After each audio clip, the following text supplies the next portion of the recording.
Ladies, gentlemen, and friends beyond the binary, welcome to Step Back Tonight. For today, August 10th, 2021, I am your host, Tristan. Hello, everybody.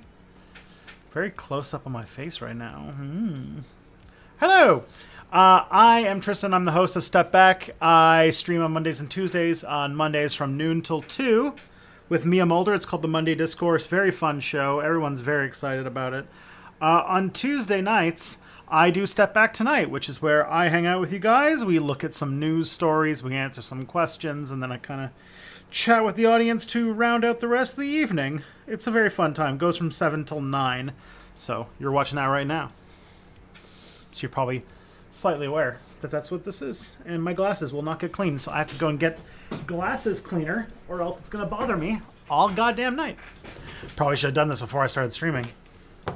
But I noticed right before I decided broadcasting to a audience of probably at least a dozen at this point. Anyways, what else? I go by he, him pronouns. You can find my work at stepbackhistory.com or, yeah, that's it. And if you want to support my work on Patreon, you can go to patreon.com/stepbackhistory. Or if you have Amazon Prime and you're on Twitch, you could use your once per month Twitch Prime subscription to subscribe to Step Back and give me a little bit of a boost. It really helps, so I'd appreciate if you did it. If not, you should use your Twitch Prime because it's free money, basically, on the table for you to give to somebody. As for content coming down the pike, I have a video for the general audience that is on the residential school system that has been out for about almost 2 weeks now. I have a new video on cryptocurrencies that is currently available for patrons. I just finished it today, so it's waiting for sponsor approval from the people at NordVPN. And then as soon as they get approval, the video will go live. But in the meantime, patrons can see it live. Or patrons can see it now with no ads, no sponsor break. What else we got? If you want to support my work, you can go to to, oh yeah, if you want to, wow, doing real great today. If you want to submit questions for future streams, I collect questions over at stepbackhistory.com/stream question. I'll put a link in the chat. No way, you're getting that Nord money, yeah. So that's that. And also, if this is your first time watching, please say hello. I would love to make sure that everyone knows we got a really nice community going on, and you're doing great, Tristan. Thank you. I had to clean my glasses live, followed by forgetting my own lines and repeating the same over and over again. If this is your first time watching, make yourself known, because we've got a great community here. So say hello, be kind, get involved. This is a fun place to be. That's good water. Okay, so how's chat going? Who we got? We got Birdie here. We got... Ooh, Birdie, you haven't been here in a bit. And we got Dazia the Wolf. Are you... You've gone through so many name changes. Are you formerly known as Comrade Jeb? If so, hello.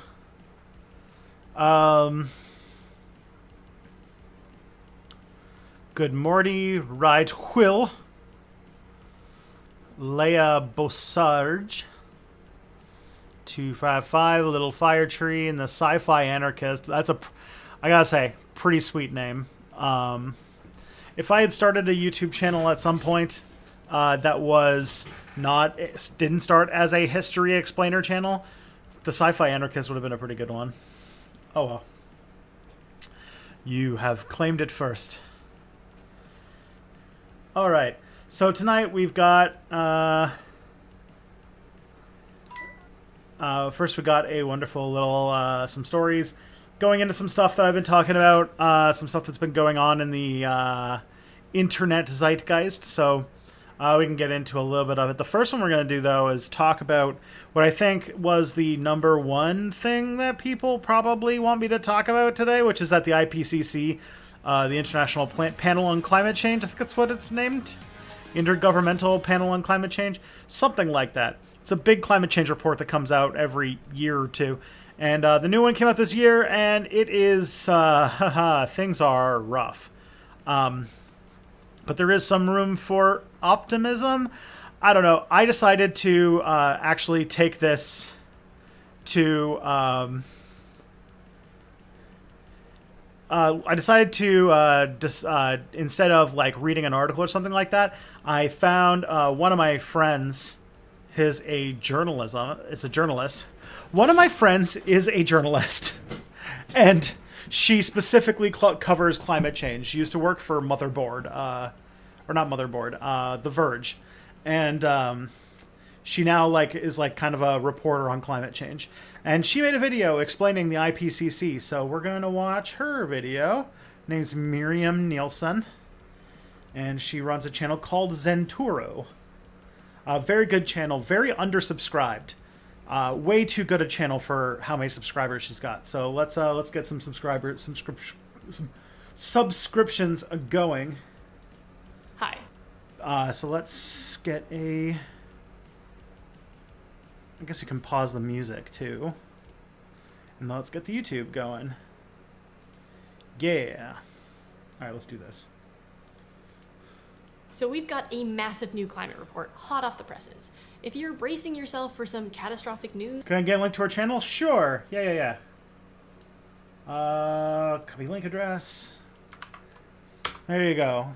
Go subscribe to Zenturo. Well, that's kind of the good news. There's nothing new in this report. There's no new bombshells that we didn't already know. We expected this, all of this.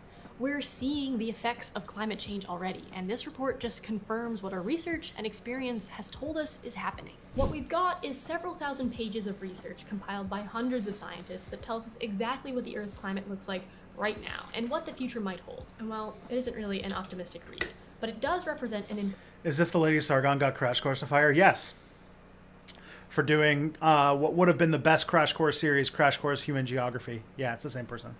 impressive collaborative project amongst the 195 countries that are members of the Intergovernmental Panel on Climate Change, and it creates one definitive place to go to for an up-to-date, comprehensive understanding of the climate crisis. So far, we've only got the section about the physical science basis. The next two chunks of the report on the human impacts and how to respond are coming in 2022. So, what's even in this thing? Well, I spent my weekend reading through all the jargon, and here are my highlights.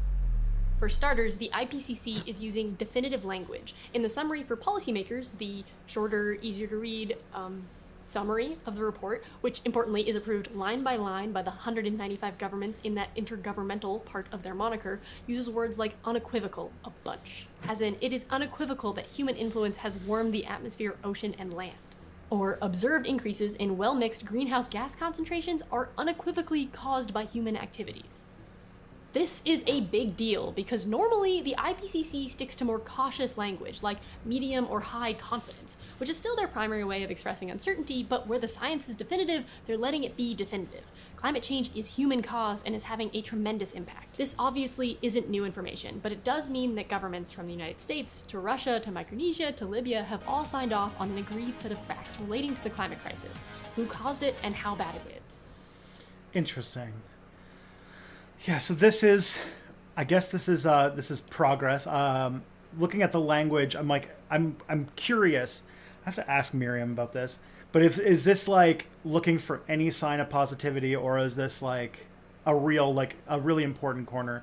Because I know like in any document that's going to be like released by hundreds of governments, things like word choice can actually be like can be pretty like big because they agonize over word choice forever. I do wonder if it's going to end up with like, some real policy change, but yeah. And that's kind of a theme of this report. There isn't any new science here. It is just a roundup of everything we know right now, or more accurately, everything in the scientific literature published before January 31st, 2021. For example, we know each decade since the 1980s has been warmer than the last, and as a result, global surface temperature has risen a little more than 1 degree Celsius since 1850 because of human activities, burning fossil fuels. We also know that all of this human-caused climate change is messing with the water cycle, changing rainfall patterns, storm tracks, and even the saltiness of the ocean. There is no place on Earth that is free of these impacts. Every region of the planet is already experiencing and will increasingly experience climatic changes. I do have to think that like that maybe this is me being overly optimistic, but like this year seems like maybe not when it comes to governments, because governments won't do shit about shit, but like it feels like we've really like, oh yeah, like there's no more like this is a thing that's coming. This is a thing that is like here and a present emergency. There's really like no ignoring that at this point. I feel like this year with the wildfires, with the heat waves, and like with the hurricane season we're about to have, that like there's no ignoring it, What do those changes look like? Decreases in permafrost, snow, glaciers, ice sheets, lake and Arctic sea ice. Increases in extreme heat events that can impact everything from agriculture to human health. Intensification of tropical cyclones and extratropical storms. River floods, fire weather, increased overall rainfall, and increased dryness. Not to mention, as more people continue to move into cities and urban infrastructure get larger, the severity of heat events, extreme rainfall, and flooding increases in those places. All of which means that the melting of permafrost and erosion of land to the sea threatening homes in Alaska, the extreme heat in the US Northwest and Pakistan's Indus Valley this summer, supercharged cyclones like Hurricane Harvey in 2017, and droughts like those in the US Southwest and Madagascar are more than likely going to increase in severity and frequency. Of course, these are physical changes in the atmosphere and oceans. How these physical changes in the Earth systems impact people, how governments choose to respond to these events, and who and where gets protection, that's a decision. But I'm getting ahead of myself. How and where these impacts are most likely to occur is regional. While the global average temperature is increasing, the weirdness and bumpiness of the planet mean different areas aren't all experiencing climate change the same way. Helpfully, along with this report, the IPCC also released a website where you can explore the projections for where you live. If you like pretty graphs that make you cry, this site is for you. Plus, you can download that sweet, sweet raw data. Aw, puppy.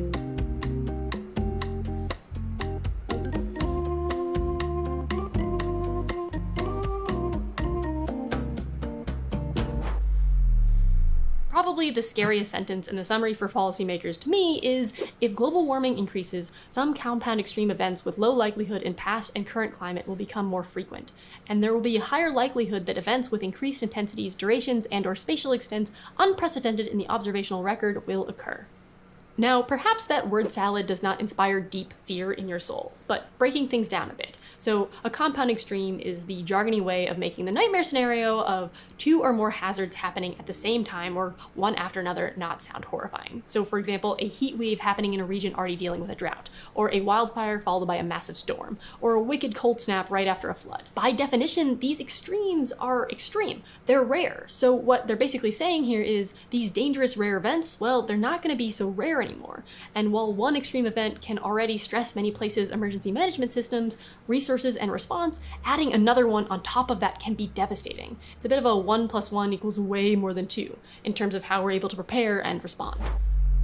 What this report makes really clear, there is a big difference between if temperatures rise by 1.5 or 2 degrees, and everything beyond. The expected impacts and effects of warming only get worse as the thermometer creeps upward. For example, right now, extreme heat events occur nearly 5 times as often as they did historically. With 1.5 degrees rise, we're looking at 9 times as often, and at 2 degrees, 14 times as often.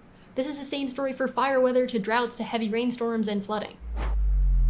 Reading this report is basically a lot of bad news all in one place. We're seeing confirmation of the relationships between the dreadful fire seasons, massive flooding, horrifying cyclones, and widespread rapid climate change. And the IPCC has laid it all out for the world to see. But physical climate impacts are not a guarantee of the apocalyptic end times. We know how to respond to environmental hazards. Floods and storms and heat and fire are not new.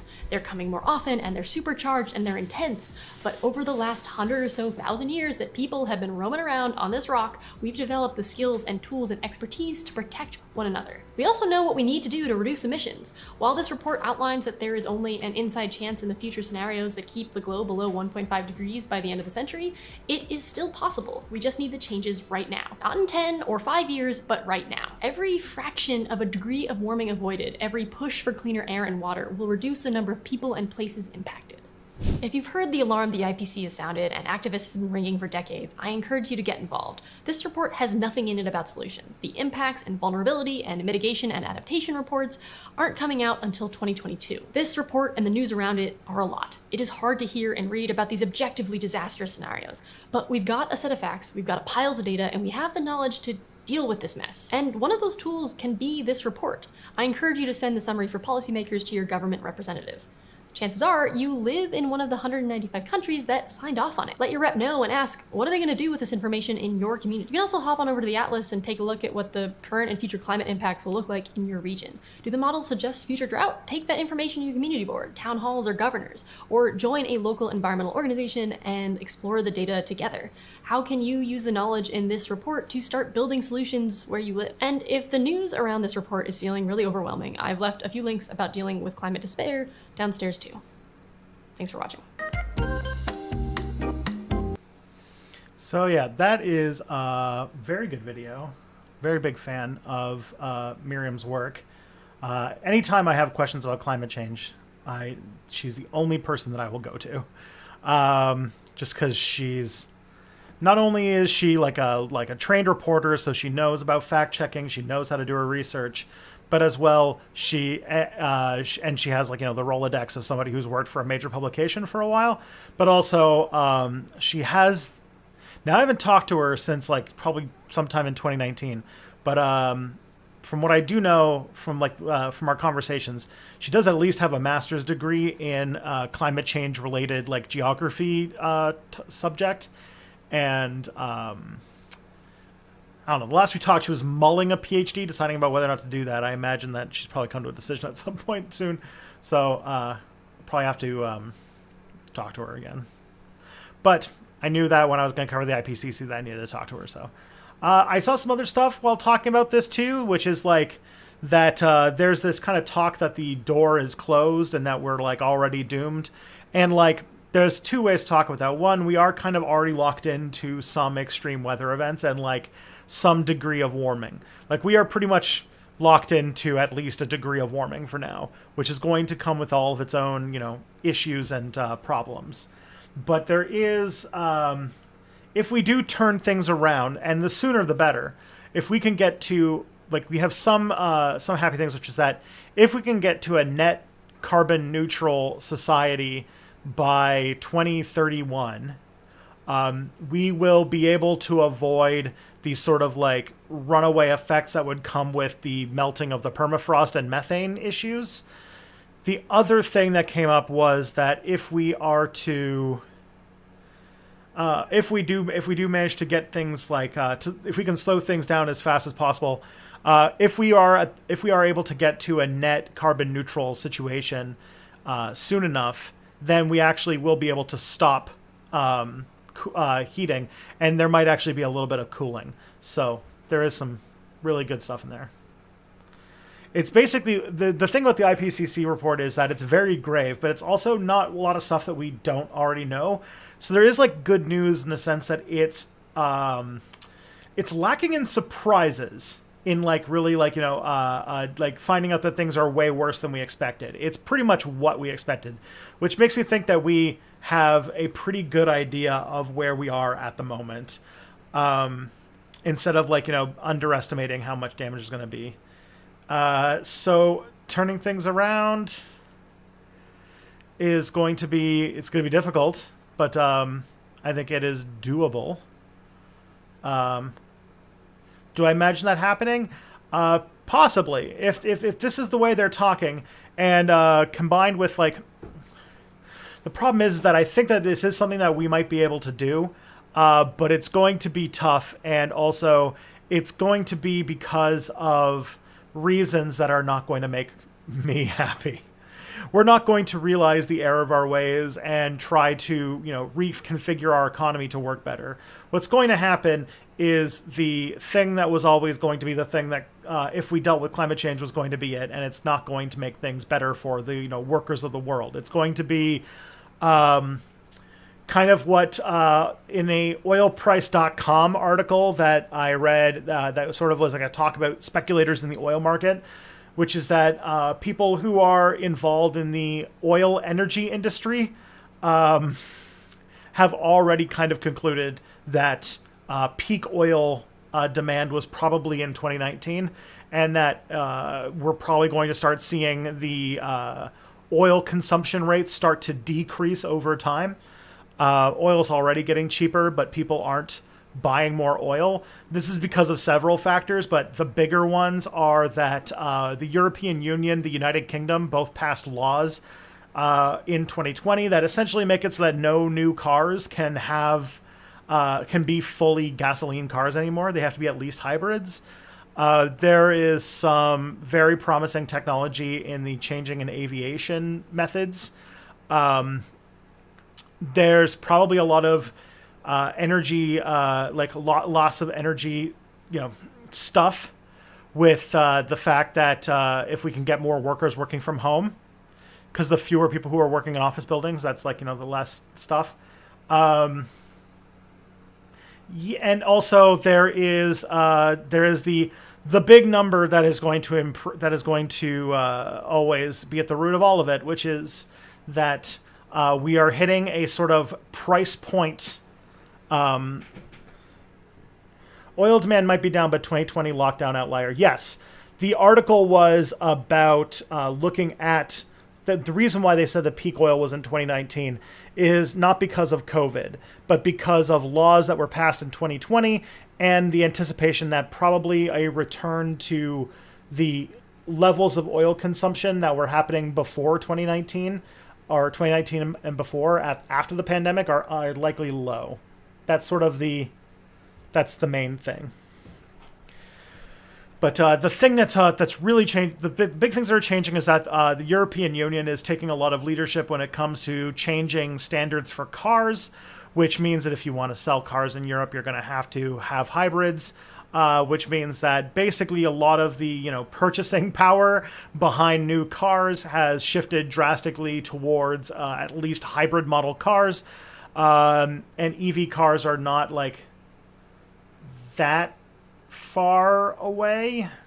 Anyways, it's useful. The other thing too is that there has been, and this is a thing that is something that you can be a little bit happy about, which is that the price point of solar panels has dropped so precipitously in the last like 5 years that we're approaching a sort of nexus point where it will be cheaper to power something with solar power than it is to power it with things like coal or oil. And that's not too far away. And probably is already the case in some places where oil is very hard to get. So that's a big deal. Yes, oil is used for more things than energy. It is used in the industry process. It's critical for the making of most plastics. It's in all sorts of stuff. It's in the Haber-Bosch process to make ammonia, which we use to make fertilizer in order to power our huge farms, which at this point is fueling our population. So it's kind of essential. But the thing is, oil is not. But the thing is, if the main thing that's contributing to greenhouse gas emissions is us using oil as an energy source. And if we can overcome our need to use oil as an energy source, then that is a significant victory and is probably the big thing that we need to do to overcome the issue of fossil fuels or the issue of climate change. And that means that, if anything, the oil that is still in the ground can be used for making things like plastics and stuff like that, which will probably mean that plastics will get cheaper. Although, plastics are their own issues too. Plastics are full of their own problems. I obviously, but yeah, that's where we are at.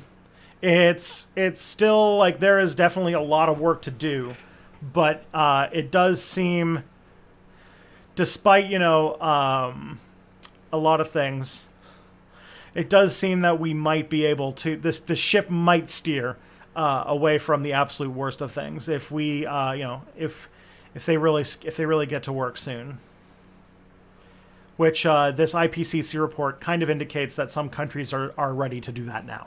Now that it's cost efficient, they can now start to think about doing it. And even so, even if we do manage to get this taken care of, there's some major problems with dealing with the damage we've already done. Even if we do, get to carbon neutral for the next couple centuries, we're going to be dealing with the environmental outputs of the fact that we've already risen our temperature above 1 degree and probably over 1.5 degrees.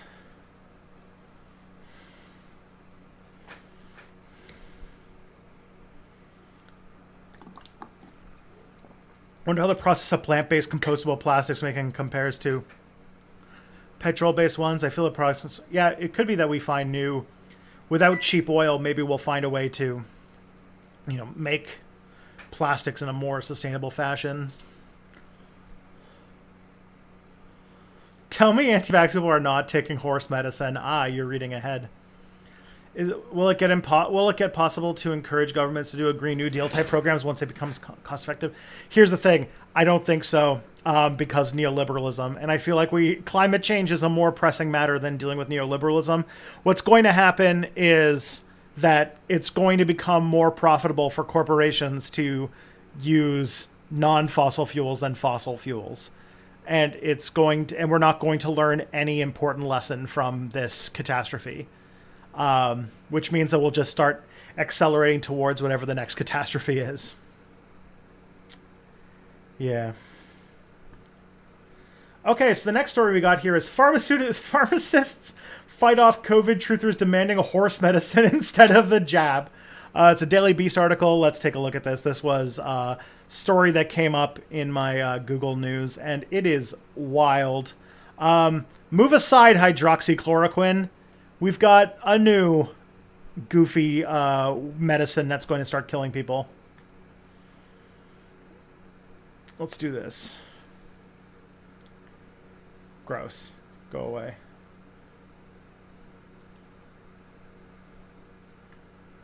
Come on, remember to read this story. Oh, you bastard.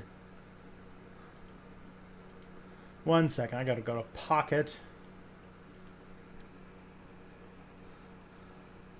I thought you decided mocking anti-vaxxers was bad. Can be bad, yeah. But also... Oh, god damn it. Okay. So Pocket's down, and they've put a... They've put a wall in front of it. This isn't ivermectin, is it? I think it is. Let me just check.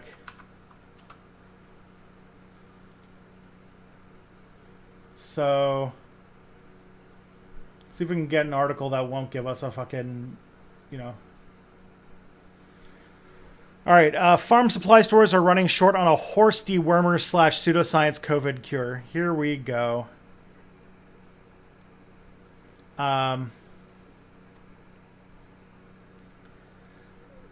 So rampaging pseudoscience is going on. So folks who are skeptical of masks and vaccines but still believe in COVID had turned to a variety of pseudoscience tools since the start of the pandemic, including bleach, UV rays, and livestock dewormer. The latter, the anti-parasitic ivermectin, is lauded as some as a panacea for a pandemic that has killed upward of 4 million people around the globe, and you can find it at your nearest farm supply store.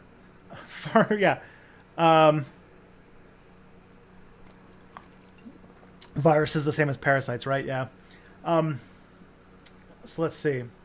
In humans, ivermectin is used to treat parasitic worms, scabies, and extreme cases of lice. It first became touted as a COVID cure in April 2020 after Australian research published a study claiming the antiparasitic could kill the coronavirus within 48 hours when used in large doses in laboratory settings.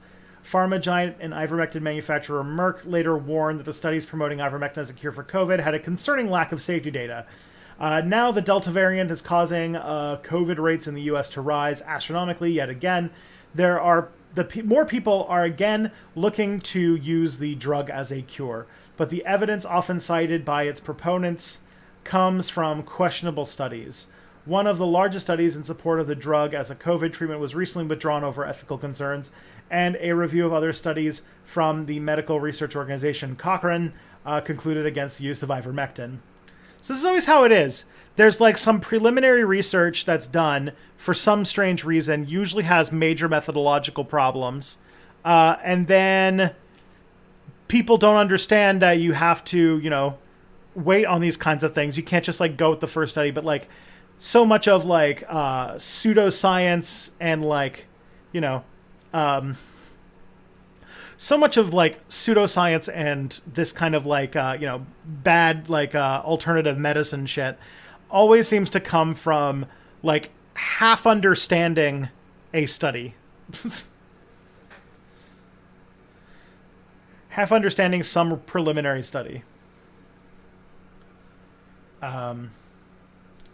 Nevertheless, ever since it's become popular as a supposed cure-all for COVID, it's become harder for COVID truthers to file the prescriptions from shady online doctors at pharmacies after pharmacists began to crack down on what they saw as a potentially problematic increase in ivermectin requests, often in too large doses and from difficult-to-reach doctors.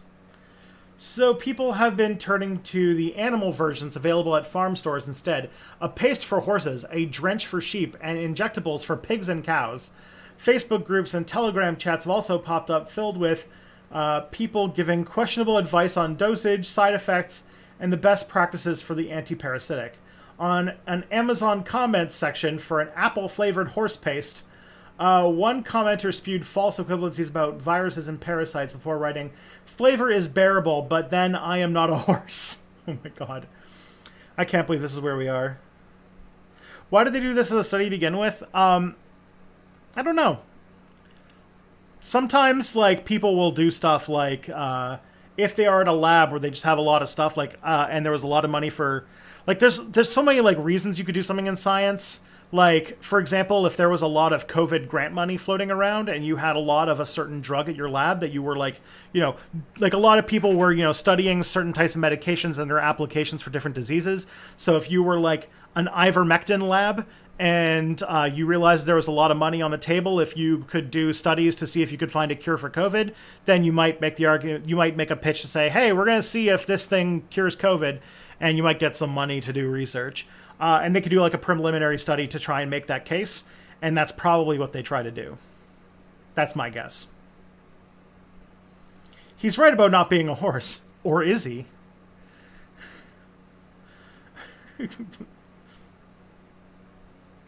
Oh, man. Hey, Vsauce. Michael here. Is he a horse? Are we all just horses eating apple paste?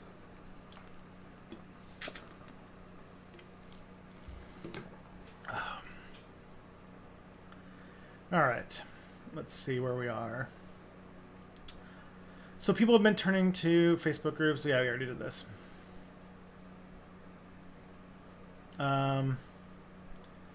Another commenter has been using it as preventative medicine, claiming that ivermectin was medicine that a nebulous they were trying to keep secret. And yet another wrote that they bought it for the you-know-what. Okay. Yeah, we also know that horses don't exist. This is true. That is important to mention.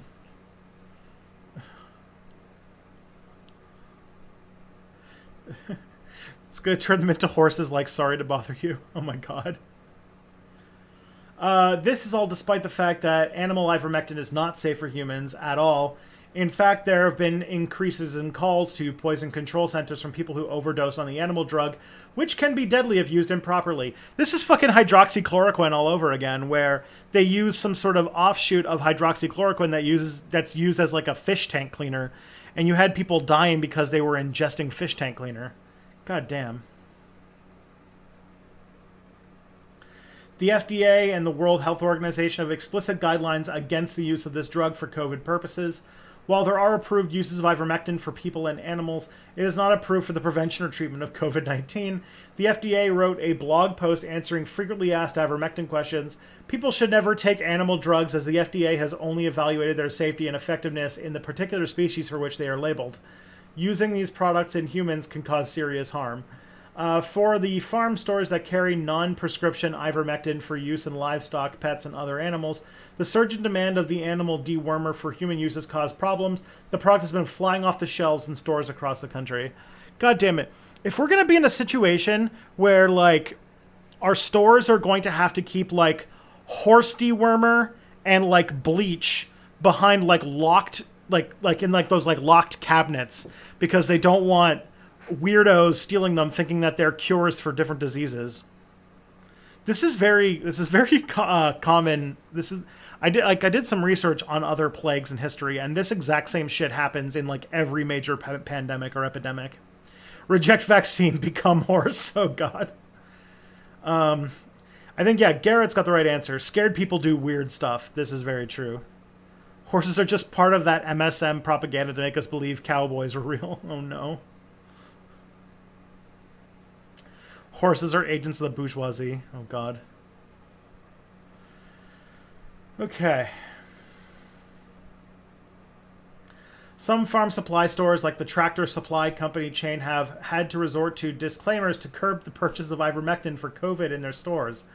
The product sold in our stores is only suitable for animals and is clearly labeled as such. A representative of the company told me in an email, "We have signs to remind our guests that these products are for animal use only." The sign is used by Tractor Supply reads, "Ivermectin has not been approved by the FDA for treating or preventing COVID-19 in humans and could cause personal injury or death." And while many stores are taking the Tractor Supply route and adding warning signs about the risk of using livestock ivermectin in humans, others have pulled the product off their shelves altogether. A critical medicine for anyone caring for livestock has gone from widely available at most farm stores to readily policed in order to save anti-vaxxers and COVID truthers from themselves. God damn, what a fucking sentence, huh? God damn, I'm tweeting that. That is a quote. All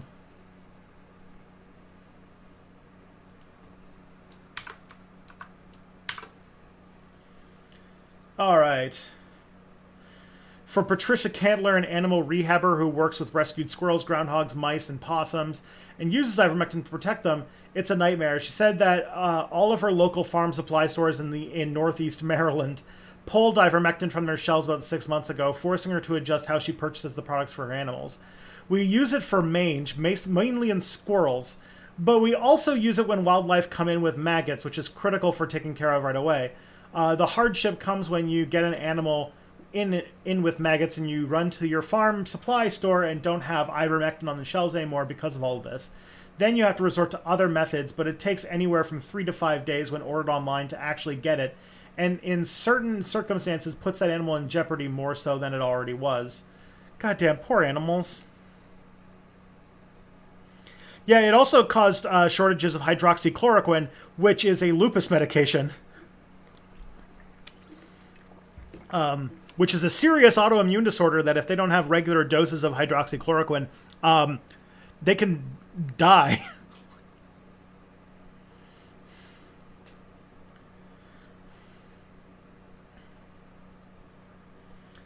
Caitlin now buys her ivermectin ahead of time, meaning that at times she's even had to resort to using a product that's slightly expired, as it's better for the animals she's rescuing than using none at all. As for more folks turning to ivermectin as a last Hail Mary against the Delta variant, normal availability of the drug for people looking to use it for its actual purpose doesn't appear to be in the cards anytime soon. A manager at CAL Ranch stores in American Folk, Utah, wow, what a city, told me that while the demand for horse medicine has been dying out after it peaked earlier in the pandemic, it has been rising in recent weeks. We have been doing our best to put up signs and make sure that employees are aware to tell people that that's not the recommended thing. Don't do that. The manager said, but it hasn't prevented anyone from committing to their medical misfirings. We haven't had anyone be hostile about buying ivermectin, but we've had many people do it anyway. Wow. Yeah, Hambulis just said, I'm not putting that vaccine in my body. That'll kill me. Instead, I'm going to fucking eat, like, horse dewormer. Like, god damn.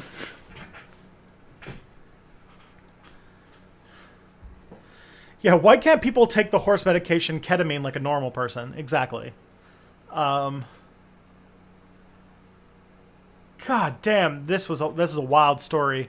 I did not know that this was happening, and it's just so on par with this, just everything that's going on with the like rampant spreading of like disinformation and pseudoscience regarding this disease, which unfortunately has kind of been the case for, as it's kind of part of the exhaust fumes of being human in some ways, which is sad.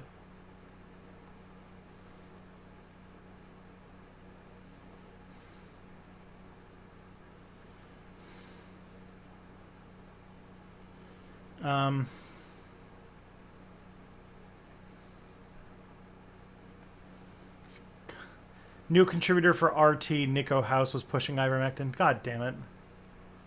This is the worst. Okay.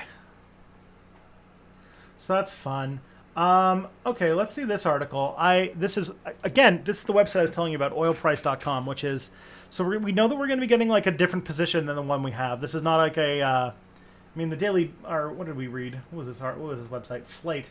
Slate's like, kind of a liberal pub, but we're talking about, but this is oilprice.com. Oilprice.com is a website that has a focus on the price of oil and basically the energy sector from the perspective of people who are investors in the energy sector.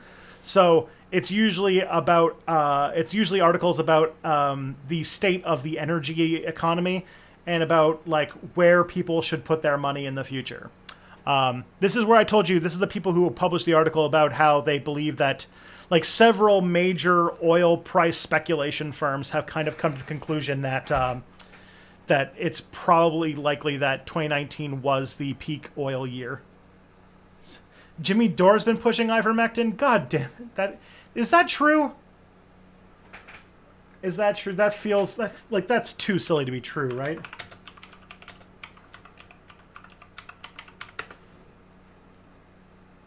God damn it!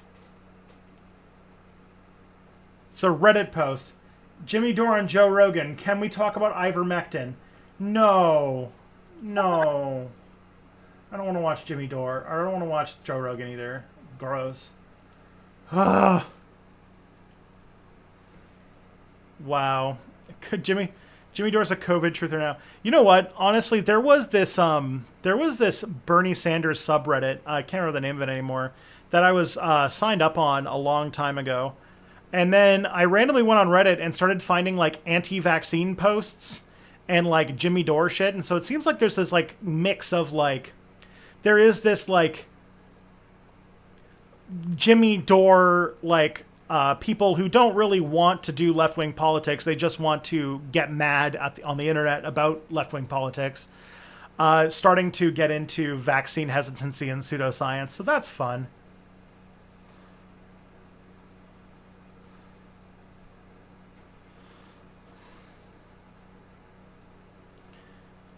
Great. I love how this is going.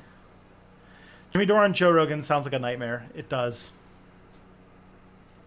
Okay, so this is the article we're going to look at next. Is nuclear making a comeback? So I've been saying that it probably wouldn't because nuclear is so expensive and so just like it's just too much, you know? But let's see. So, yeah, your number one source for oil and energy news. So keep in mind the perspective that we are reading from. These are people who are invested and might are looking for ways to figure out what to do with their money when they are invested in the energy industry. So nuclear energy has been falling further and further out of favor amid falling costs for renewable energy installations, but suggestions of its death have been highly exaggerated. The $1 trillion bipartisan deal that the Senate approved earlier this month envisages $6 billion to support nuclear power, and some utilities are considering mini reactors to support their emission reduction efforts. There is perhaps no better proof that nuclear power would be needed in the net zero world than the fact that the infrastructure bill, which runs for 2,700 pages, seeks to support existing nuclear power plants that are becoming uneconomical in competition with cheap gas and renewables. Apparently, these projects need to be made economical again in order to secure a future electricity supply for an economy that, if plans pan out, will run overwhelmingly on electricity. The bill also includes financing for new nuclear reactors, small modular ones. Small modular reactors appear to be growing in popularity as an alternative to the huge and expensive nuclear reactors of the past. I did not know that. There is just one problem with small reactors. They have yet to be approved for deployment. Okay, so that's why. The Energy Department last year set aside $3.2 billion over 7 years to develop small modular nuclear reactors. The Wall Street Journal's Elena Shao wrote in a recent article, a bunch of other such projects are being tested by the United States and elsewhere, but they have yet to pass regulatory reviews that would give them the stamp of approval necessary to start building actual reactors. According to this article, it's unlikely to happen before 2030. Worse still, the modular reactors have to prove cost-effective to have a future. So, not really a thing that we are going to use to be able to handle this like hard breaks that we're going to have to hit like right now.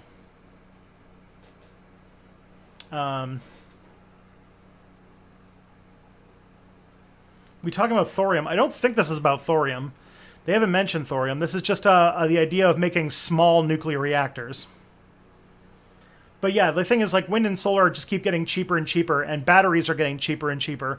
So nuclear is just sort of not going to be viable in the long term, but it seems like this plan is more to use money to keep the current nuclear power plants going so that they can stay in the black long enough to go, provide energy through this like major transition off of like fossil fuels. And then after that, they can then talk about these like smaller module reactors, which I've only just heard about, but I guess like if small nuclear reactors are viable, then maybe they have a place in it, but I don't know for sure. No love for geothermal. There is. I have a lot of love for geothermal. Geothermal's actually Zenturo, Miriam, the person who I watched her video earlier today. She has an amazing video about geothermal power, and it is very interesting. And its price point is also dropping quite a bit. So I do see, yeah, there's probably a future for geothermal as well. So yeah. Let's see.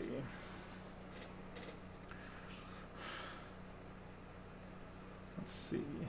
China is a step ahead, it seems. Earlier this year, state-owned China National Nuclear Corporation started the construction of the world's first small modular. Okay, so we did talk last week about how China was starting these thorium reactors, so this might actually be what they're talking about. So you might be right that this is thorium, which is interesting. I did not know that the United States was moving forward on thorium too. So yeah, the state-owned China National Nuclear Corporation started construction of the world's first small nuclear reactor. The project, Linglong 1, has passed the safety review of the International Atomic Energy Agency. When completed, it could cover the energy needs of over 500,000 households. The Linglong 1 reactor is the fruit of a decade of research into small modular nuclear reactors.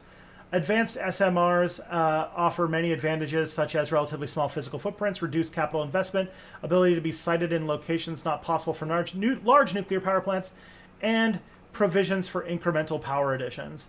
The U.S. Energy Department says SMRs also offer distinct safeguard, security, and non-proliferation advantages. So this does sound like thorium. This sounds a lot like thorium.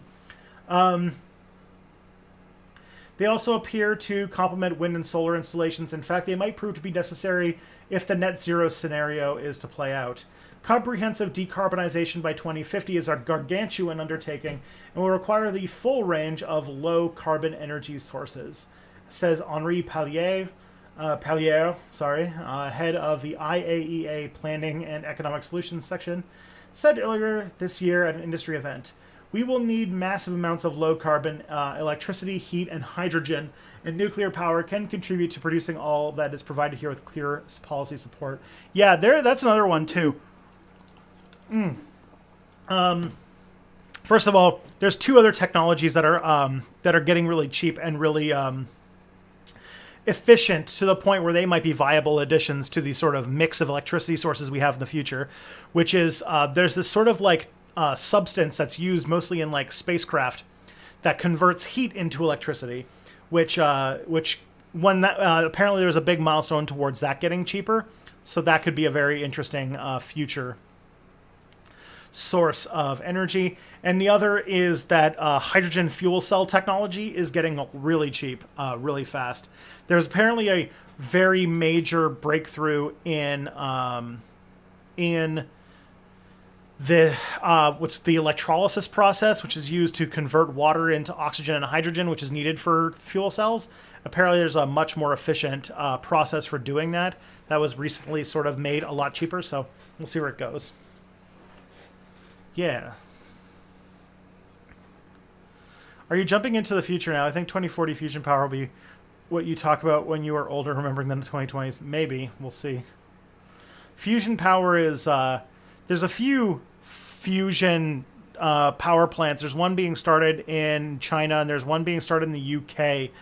The one in the UK is supposed to go live in 2025. And the one in the UK is it's not a research plant. It is a commercial fusion power plant. So they're trying to, apparently, in 2025, when it goes online, they're going to try to get it to become a commercially viable source of electric power, which would be very interesting.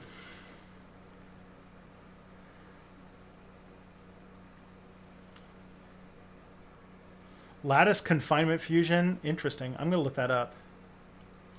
I'm going to write that one down. That's my book of tabletop ideas. This is my bullet journal. All right. So I'm going to write research lattice confinement fusion.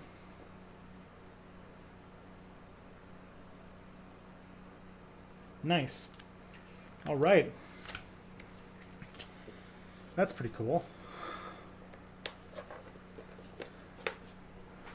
Okay. Let's see. What else we got? Actually,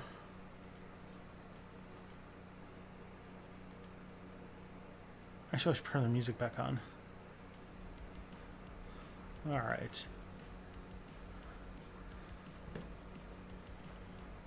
I'm going to get a vodka and orange juice. Please sit in silence for at least 60 seconds. I refuse. So, where were we on this? Of course, the IAEA is unlikely to speak against nuclear energy. Here's what the International Energy Agency, a staunch and increasingly vocal supporter of renewable energy, has to say about nuclear. It claims the world's nuclear power capacity additions need to double on an annual basis for the agency's sustainable development scenario to work out. A fact not widely publicized about nuclear power is that it is the second largest low-carbon source of electricity on the global scale. France, for instance, relies on nuclear power for more than 2/3 of its energy needs, and its energy system has a lower carbon footprint than Germany's, despite the latter's abundant wind and solar capacity. I mean, also, Germany kind of fudges it because they export all of their... fossil fuel stuff to Poland, and that's how their numbers look so good. Nuclear, in other words, works. And yet criticism remains strong, as does the fear of a meltdown despite technological advancements. There is some rational basis for this fear. Nuclear reactor meltdowns may be extremely rare, and they are, but when they do happen, the fallout is huge. And yet, just like solar panel technology, nuclear reactor technology has been evolving, with safety being a top priority. So let's say nuclear is actually a safe way to produce electricity and produce it reliably 24/7. How cost effective is it? It depends. The Wall Street Journal Shao writes that TerraPower Natrium reactor with a capacity of 345 megawatts will cost about $1 billion, producing electricity at a levelized cost of between $50 and $60 per megawatt hour, compared to a company according to a company spokesman. This compares with the cost of $44 to $73 for gas-fired power plants. Okay. So Natrium, for one, is comparable to the biggest competitor for nuclear energy. Other nuclear projects may soon become competitive with the Clean Energy Standard bill recently proposed by a group of Democratic senators becomes law. This standard would punish emitters for and reward low-carbon electricity producers, which would definitely tip the scales in favor of nuclear, small and modular or otherwise. Okay. Interesting. So that is some interesting stuff.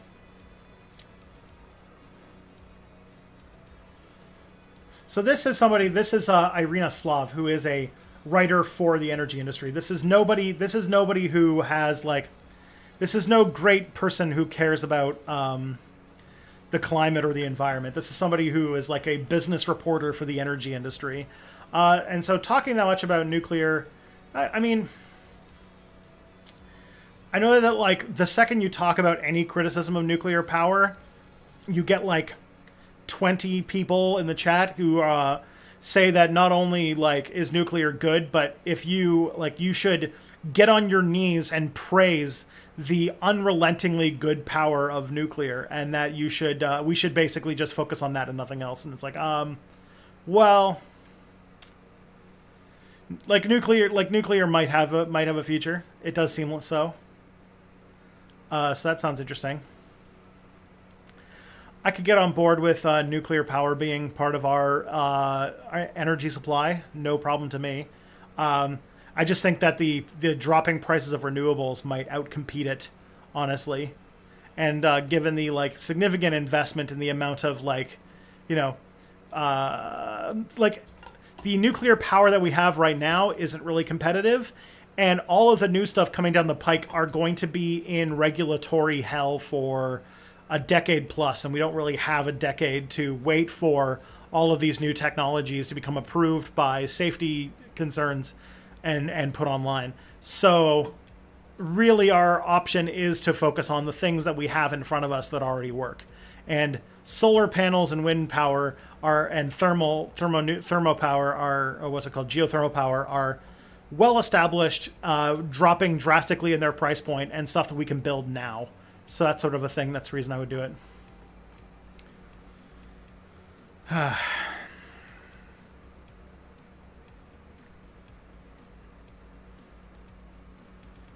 So this is another thing. So the next part I have is sort of based on some tweets that came up the other day, which is I made these tweets. Let me just get the Twitter thing. So this is a thing I tweeted earlier this week. if I get this right, America's in the throes of another COVID wave, but this time the president is different, and you can't use following critical health measures to signal that you're a liberal anymore. So people are just doing nothing. And and you know, like a lot of people are, you know, we're dealing with a sort of second wave of COVID and what that's going to mean, and this one, yeah. Not wearing a mask where it's required is a perfect motivation for people.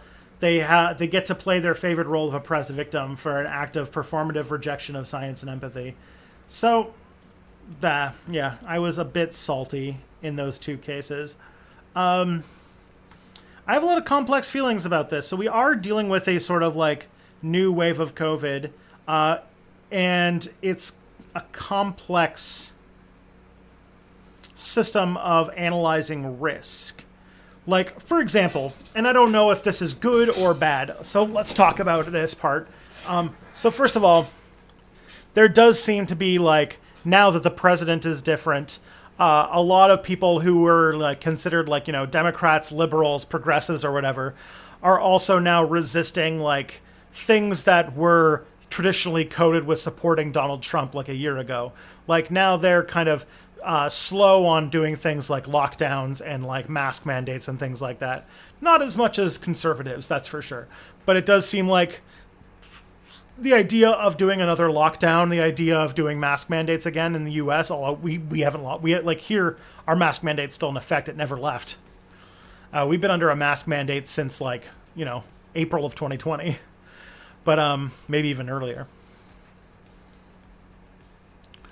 But yeah, like, so the things that I'm like thinking of here is twofold. One, there is sort of like a performative aspect to a lot of the response to COVID, in that in America it became a culture war. And so whether or not you paid attention to COVID or you didn't was sort of part of you trying to show off your political identity rather than you like really having a lot of investment and care about making sure that people are healthy and safe. So there is that. That is part of this. There's a second part of this, and I don't know how to feel about this, because this is something that I just found out about like an hour ago, and I don't exactly know how I feel about it. But Ontario, our government, is changing the way that it reports COVID numbers. And what it's going to do, so here's the way we have to think about the Delta variant.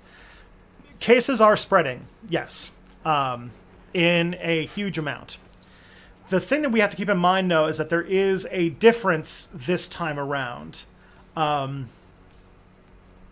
in that it is that it affects people who are vaccinated differently than, say, COVID in a unvaccinated population. It spreads a lot faster than COVID, yes. And it has a much more profound effect on unvaccinated people than, COVID original did. So what Ontario is planning on doing is that when it reports its COVID data, it's going to display cases like of COVID cases by how many people have reported positive tests for COVID who are vaccinated and how many are not. And like, it is like managing two different pandemics at once. One is a much less lethal disease amongst the population that is vaccinated. And in Canada or in Ontario, it's about 70, I think maybe close to 80% of the population at this point is vaccinated. And then most of this has to be about dealing with managing the Delta variant's effects on children, because children have not been approved for the vaccine yet, and the immunocompromised, as well as, just those people, bless their hearts, who just don't want to, do a simple, basic thing for their community. Or people who, because of work and shit, because, they can't take a day off work, don't get the vaccine because they can't deal with the side effects, or they don't have access, or something like that. There's a lot of different reasons why people don't have the vaccine. And I think the minority are the people who are just like rabid anti-vaxxers. But yeah, like I'd be interested to know what the next thing we do about this is. Like, is like our risk assessment is going to be just completely wild in this one, because is a disease that 80% of people can still get, but it won't be that, like, it won't be like life threatening or even like all that like serious side effects. Is that a thing that how do we approach restraining that versus, like, you know, people who are unvaccinated, who for one reason or another who will get infected a lot easier, and they will have much harsher side effects. And keeping in mind, I'm not like, the thing is, like, the first instinct that a lot of like liberals and a lot of like people who are like really strong vaccine advocates, which I am one of those, but a lot of the first instinct that a lot of people will go to is to say like, oh, well, like, you know, this is the unvaccinated, fuck them, they're all just like weird QAnon assholes or whatever. But as I mentioned, that most of the people who are not vaccinated at this point are doing so for reasons that are not that they're anti-vaxxers per se, but that there are information barriers, that there are language barriers, that there are class barriers, i.e. kind of like how I mentioned that there are a lot of people who haven't gotten vaccinated because they don't have the time to take off work to deal with any potential side effects, or that the closest vaccination center is too far away from them to be able to travel with the amount of free time they have because, you know, working class and all that kind of stuff. Then there is the fact that nobody under 12 can get vaccinated, which means that children are involved, and that there are people who have immunocompromised or who have compromised immune systems who also can't get vaccinated because they would have adverse health effects on them because they don't have a strong enough immune system anyway. So we can't just approach it like, well, TS, they get what they deserve. But also, we're kind of in a weird situation where enough people are like safe enough that doing like this, approaching handling COVID in the same way could be considered excessive. Like, if we were to like doing another lockdown, where like most of the population's vaccinated, does seem like it's a problem. And the other like, you know, logical solution is, you know, making people show vaccine records if they want to, you know, participate and do stuff, which is a bit of a logistical problem, but also has, because of, you know, shitty politics and stuff like that, has turned itself into quite a hot button issue. And I would hope that I wish there were more people who were more advocates of, you know, showing vaccine records to, you know, access things to if you want to go eat at a restaurant inside, you have to show evidence that you've been vaccinated, because that makes sense, because you are less of a risk. If you catch COVID, you're not going to get super sick anymore. And you know, that sucks for the people who can't get it, but it is like a way that we can sort of stop the like complete shutdown. You know, we stop a complete shutdown, but still protect the people who, for one reason or another, do not have vaccines. And so that is a interesting way to get. And so we'll see where this goes. My hope is that the ways to deal with this would obviously be that they should focus on direct to house vaccine delivery. Like, we should start doing like door-to-door vaccine delivery, or making laws in place that make it mandatory to give people a day off for the day they get vaccinated, or that when everybody goes to get vaccinated, they get a mandatory day off to recover or to, you know, deal with the side effects. And that's just like a thing that the government would have to force businesses to deal with. But yeah.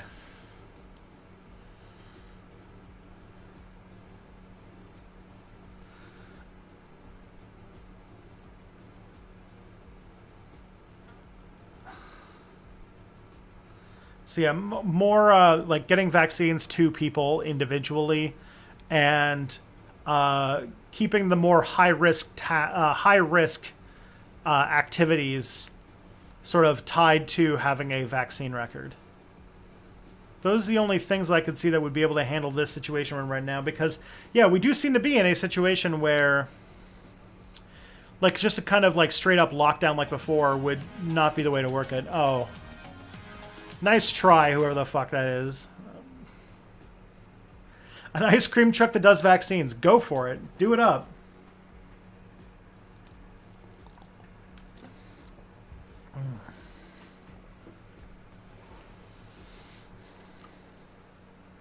So I am curious about where we go from there. But it does seem that a lot of people's caring about COVID was that there was sort of amongst a sort of well-off liberal class in America, that their like following public health procedures wasn't really tied to doing the right thing as much as it was like trying to identify. Like, they were doing the liberal version of the woman who went to Walmart wearing a bikini made of masks covering every part of her but her face. They were just doing the liberal version of that, you know? And that now that Donald Trump's not president, they don't seem to want to care anymore, which is, yeah, not good.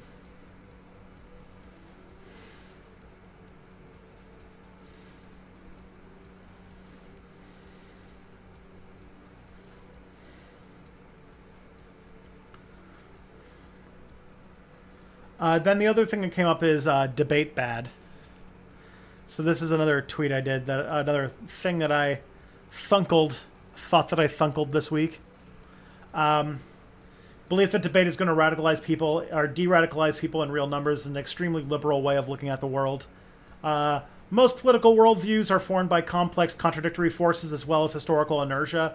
Most of this is not arrived at by reason, and it'd be foolish to think that you could change such a thing if you only use the right tactical slurs. Real political change in people is slow, personal, and involves as much introspection and emotional growth as it does education. So, last week, a very silly man debated another very silly man. And both of them are debaters who are fairly low on their ability to, read and understand and, discuss facts in an intelligent manner. They kind of fall into the online debate bro culture of, like, you're coerced to have an opinion about everything, even if you haven't done any research and you have no real purpose for speaking it. And a lot of this seems to be baked into this idea that somehow we're going to de-radicalize the far right by just having the right tactical slurs and the right debates. And I will say that that is not the case. There was a really famous case of a British Nazi who went on Question Period, and when he went on Question Period, he looked like a complete dunce, and the result was that the Nazi group called the BNP got a massive increase in its recruitment numbers.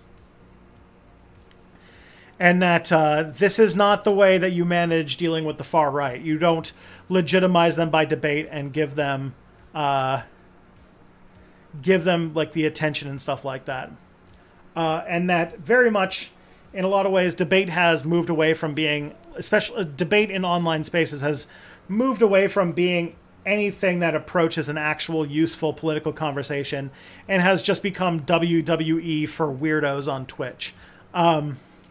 Which is not productive. In fact, it might probably counterproductive seeing politics in such a fashion. So, question time, not period, sorry. So, that's why I don't debate people. And that's why debate is counterproductive.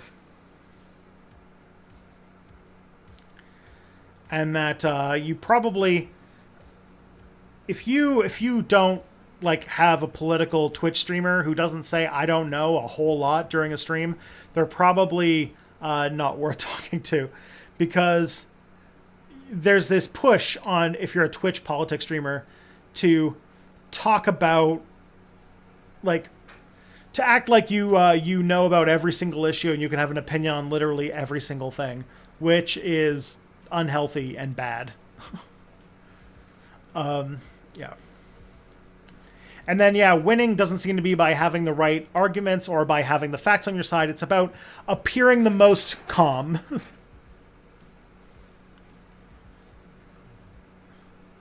And yeah, I hate it. I can't think of a Twitch debater that I like.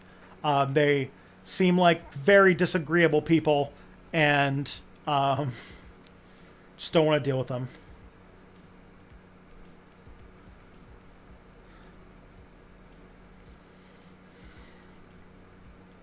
Would I debate Dinesh D'Souza? No. Because even if we were debating something like history or something like that, I would come with historical facts. He would spout out lies. And because there's no like live fact checking, there's no way to like, you know, research and respond properly. We would just be shouting things past each other, and people would basically walk away saying that the person who more confidently just said a bunch of lies is the winner. So like, yeah, fuck.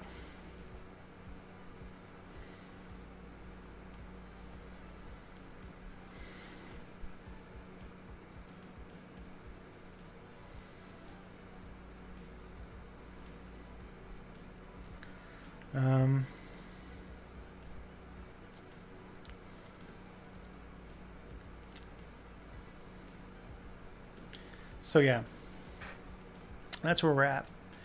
And it coincided with a question that I got for this stream, which is, you know, people who make careers out of being former leftists who went to the right because they were all spoiled SJWs or something.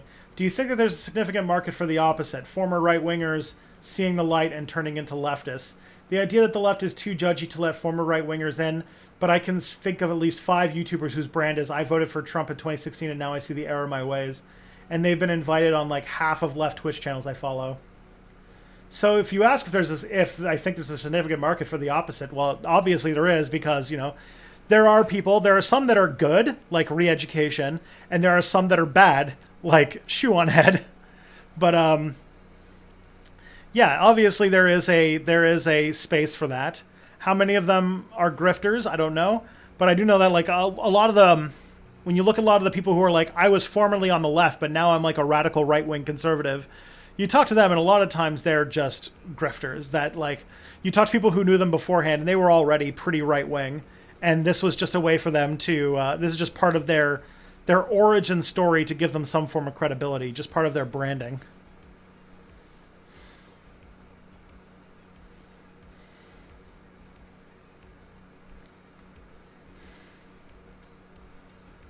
Yeah.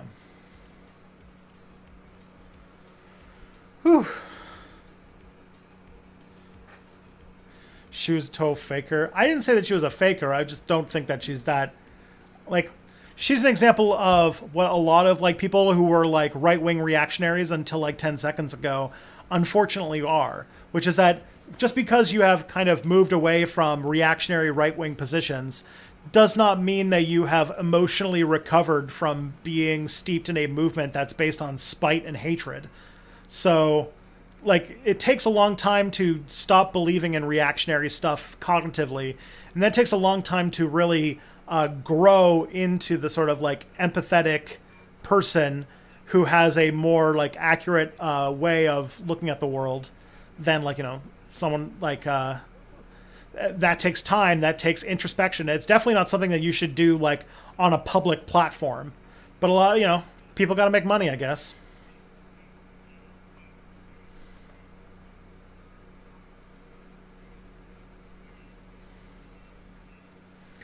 Like, I would recommend, if you ever get a chance, there is a book I read last year. Let me find it for you.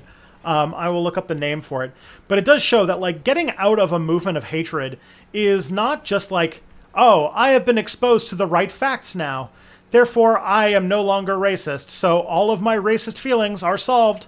I just did that. That's how it works. You know, you can't just get the right combination of words put in your head and all of a sudden you don't believe things. And that even when there are people who are steeped in right-wing politics who are in like the, like literally like skinhead or neo-Nazi type movements, and they're just like a lot of times it's community based. Like leaving that movement means that they're going to be leaving like family and like losing friends and like all those kinds of things. But on top of that, it also means there's a lot of times where they think that what they have done is so, so unforgivable that they'll never be able to find a community ever again.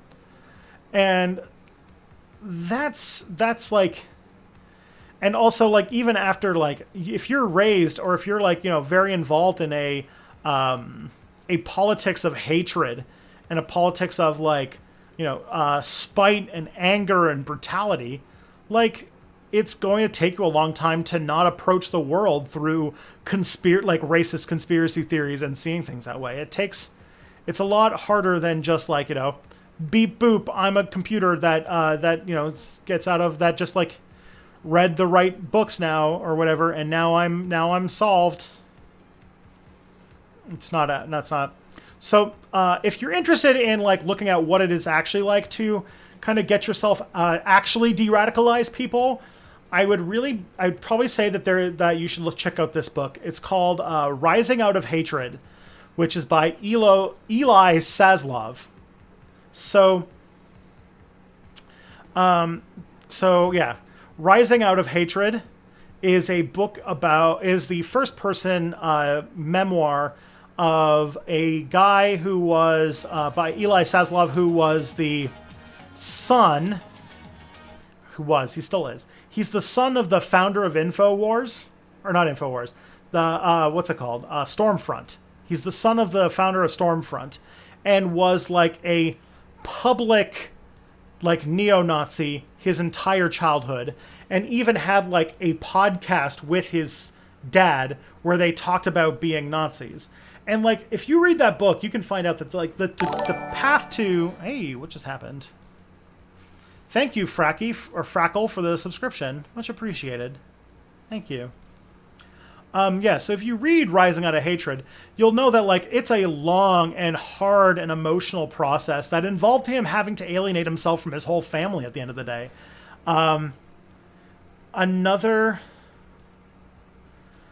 good thing that happened, like I remembered in that book, one of the situations he was in was that he was in college and he had moments where he had this like blossoming relationship with a Jewish woman, and he had like already kind of like fallen out, like he had already like started to poke holes in his racist ideology. But at the same time, he was like dating this girl, and then secretly he was freaking doing the Nazi radio show with his dad, just to keep things going. But yeah, it's not as easy, and debates are not really the thing that are going to do it.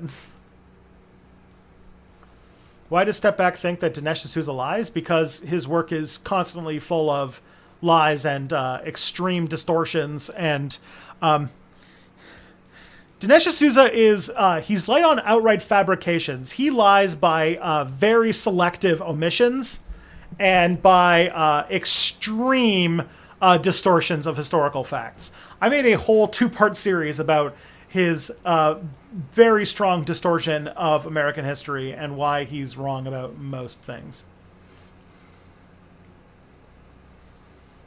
So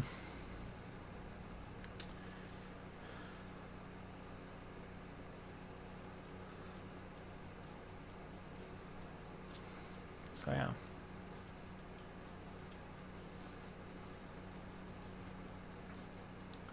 Yeah, the idea, it's like getting people out of a cult or out of drug addiction.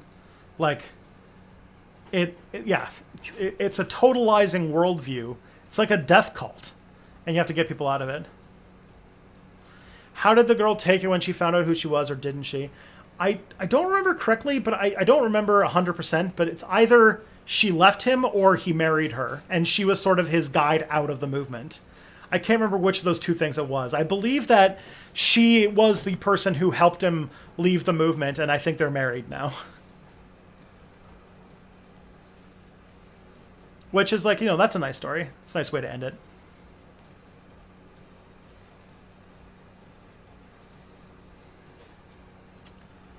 It's a good book. It's a very good book. And it's a really good way to understand far-right ideology and what it's like to, because the thing is, like, it's a very good book for understanding how people de-radicalize on like a personal, emotional level, and not just like, armchair speculation about what causes. If you just like input the right arguments, if you just use the right tactical slurs in a stream, right? You just say the N-word so you know that it doesn't affect you enough times that it just makes Nazis go, oh, okay. I have a totalizing death cult ideology, but now I don't believe that anymore because a man with a fucking man bun said the N-word on a stream. So that means it must be good. And it's like, okay, whatever. That's not how problems get solved. All right, so we got some questions now. Let's move on to the questions. Yeah. First question we got here is from the Outer Gods. There was a program called... hello. Did you hear that Cuomo resigned? Yes. Somebody touch his spaghetti. He maximum spaghetti touchage. He has been left the office. Yeah, he's gone. Fritophobia wins again.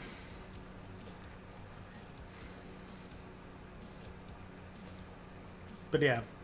Andrew Cuomo, all he had to do was sexually harass 11 women, and that's all it took for him to be kicked out of his job. What a tragedy. I'm being sarcastic, by the way.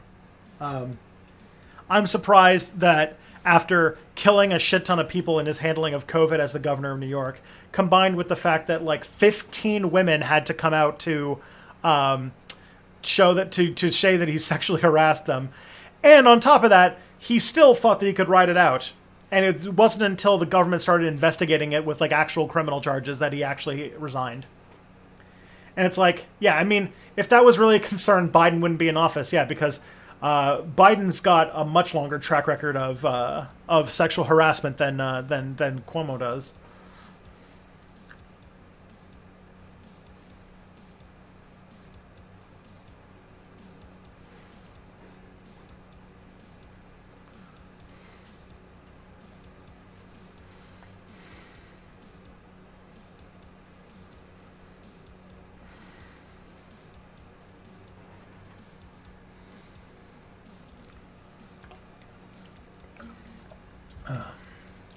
What about stories like Faraday Speaks, where he just slowly... Well, where did that go? Slowly started incorporating more Destiny videos into his time online because he respected his debate skills. I mean, that's one case study. There's no... Like, the thing is that people speak rather deterministically that this is how you de-radicalize people with the right tactical slurs, You say the N-word enough times as a leftist on Twitch, and then you have you complete enough tactical slur points that you convert people into not being fascists anymore. Which there is no study to back that up at all. But there has been a decades-long project for dealing with people who have been in hate groups in the past, like neo-Nazis and skinheads and Klans members and stuff like that. And it's well documented that emotional support and like helping them work through their hatred in a sort of like therapeutic way rather than a debate way is most definitely the most effective way to de-radicalize people.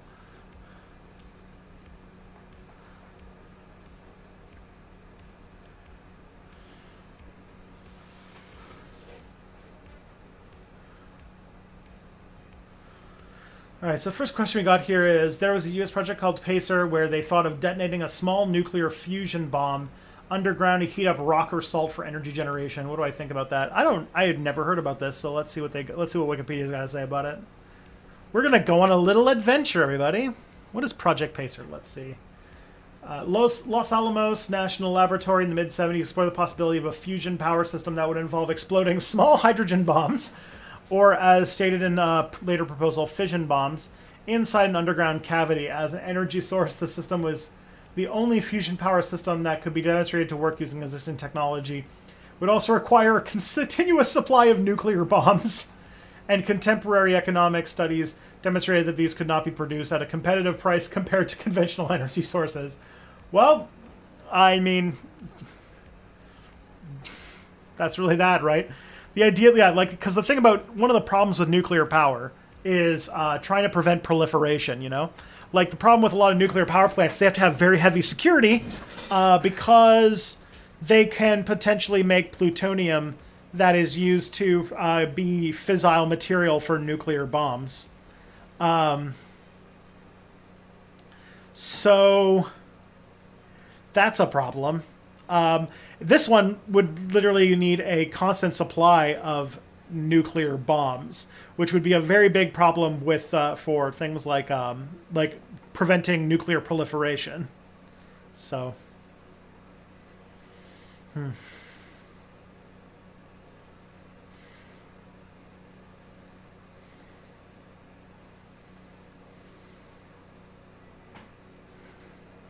Just wait until you hear about the time the USSR stopped a burning oil well with a nuke. God, that sounds like the most Soviet Union thing I've ever heard. I can't think of a thing that is more quintessentially Soviet Union than that.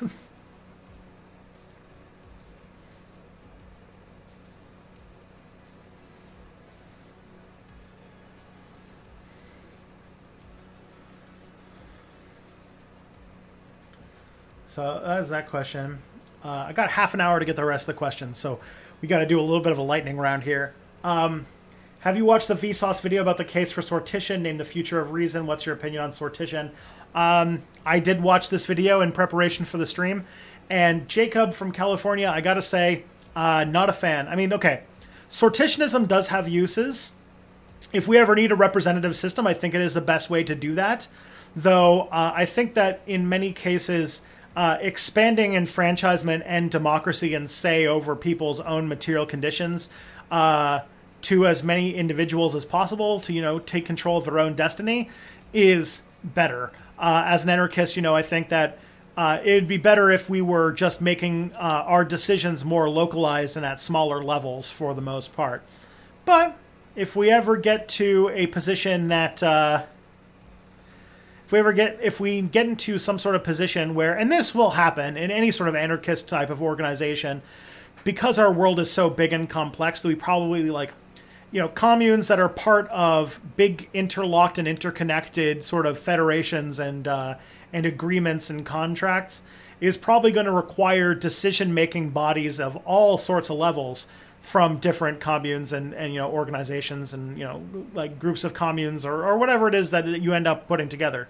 And in that case, that kind of representation, sortitionism actually would make sense. Choosing things by random would be pretty good. So.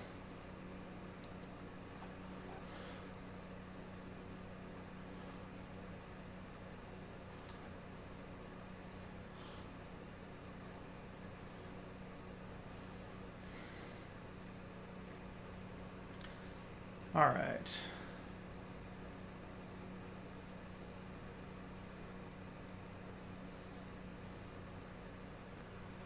Do increasingly dire warnings about the climate make people less likely to act because they make the situation seem totally hopeless? Yes. I do think that, well, in some ways there's an irresponsibility of reporting on climate change in a too nihilistic fashion. Because one, climate nihilism is, I think, just as bad as 3D denial or as climate denialism. It is an excuse to not do the things that need to get done. And at this point, we are still at a position where we can still do stuff. There is still a possibility of getting through the worst of this. And even if we are too late, there is, like, you know, stopping it as soon as possible to prevent as much damage as possible from happening. So there's no time to give up. There's no time to say it's hopeless. You know, we've got work to do.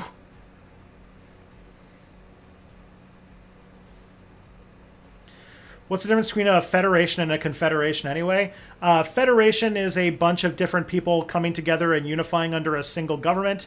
A confederation is more like a alliance of sovereign entities. Like, for example, America is more of a federation. It is made up of 50 states, but the 50 states are very subservient to a central federal government that has the most amount of control.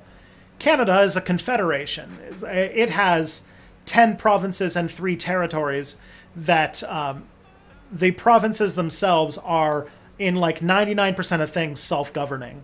Like, the federal government of Canada is extremely small compared to the US government and only manages very specifically outlined things, while a federation's a lot more like intense.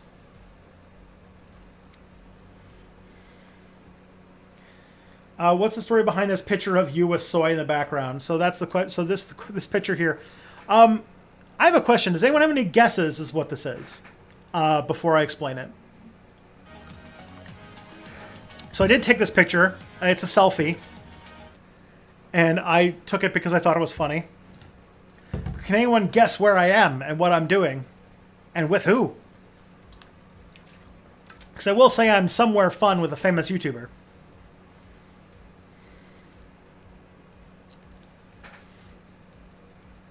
I'll see what the people say in the chat. Soylent Green Factory. Mm-hmm.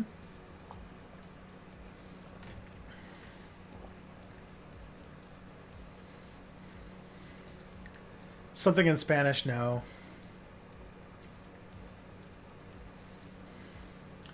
Thought Slime at Wonderland, nope. No. H-Bomb, no. Mexi, nope. Food stand that sells soy with Mexi, no. Okay, this might not work. Okay. If I consider doing a video on the Native American Confederation, such as the Iroquois, I already have. I made a video on the Great Law of Peace and Power or whatever. I made it a few years ago. So this place, if there's anybody here who is from Chicago or has been to Chicago, there is a place called the Museum of Science and Industry. It is a kind of like a science-focused museum in Chicago. So that is where I am. They have a kind of farm and agriculture section. That's where I took the picture. It's just next to like a soy display. My wife is from the kind of Chicago area, so I go to when there isn't a pandemic, I go to Chicago every year for the holidays. And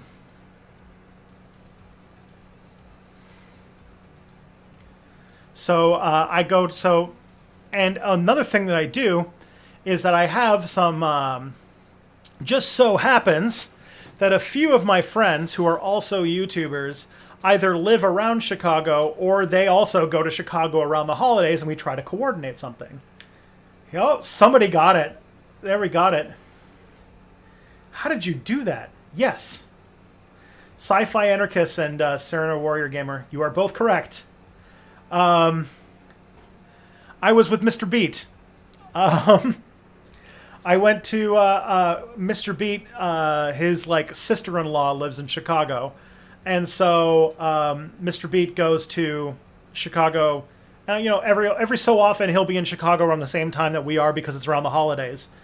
And I think it was shortly after Christmas. Kelly and I met up with Mr. Beat and his wife and his 2 daughters, and we had a day at the Science Museum. And I gotta say, his daughters are adorable. And yeah, we did a day at the museum. It was really fun. So that's the story of that picture. I took a picture of myself next to soy because I thought it would be funny and people on the internet would make a joke about it.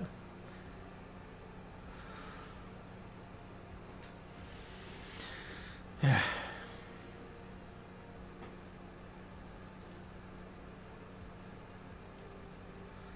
Thoughts on Avi Lewis running for the NDP next election? I don't know who that is.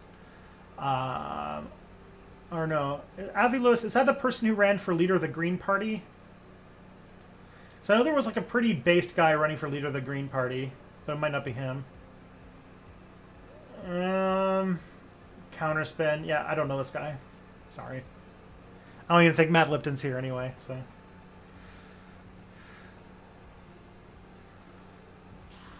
Alright. On Thursday, I realized the questions I asked in order were from newest to oldest first. How are the questions for these streams ordered? I have a... for the sake of transparency, I can show you. Why not? Why not show you how the sausage is made? The only reason I was trying to hide out is because 255 would exploit the game to try and get as many of his questions answered as possible, and maximizing the number of 255 questions in all things. But what's it called? He's pretty much gamed the system anyway, so he's figured it out. There's no point trying to hide it. I have lost the game. But here, so the responses from the questions go to this spreadsheet.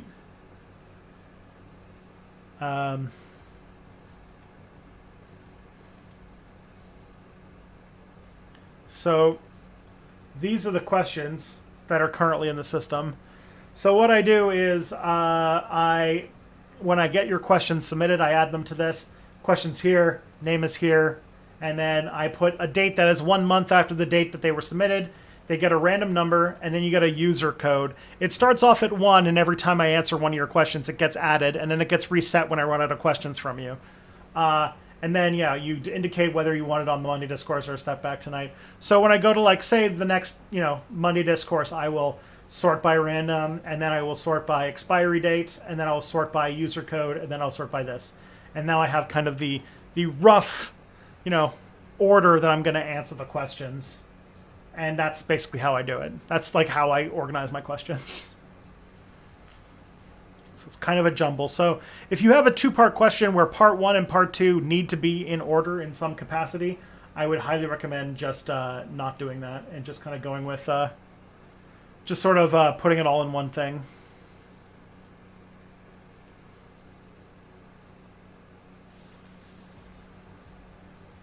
All right.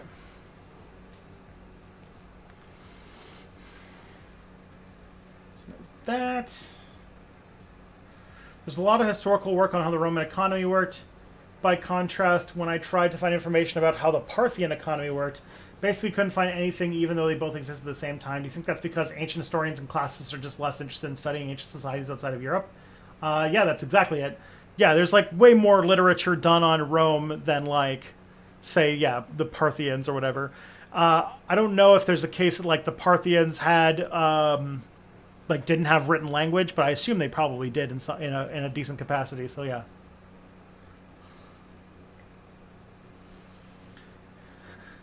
Didn't look at the picture. I just love MSI. There you go. Yeah, the Museum of Science Industry is pretty fun.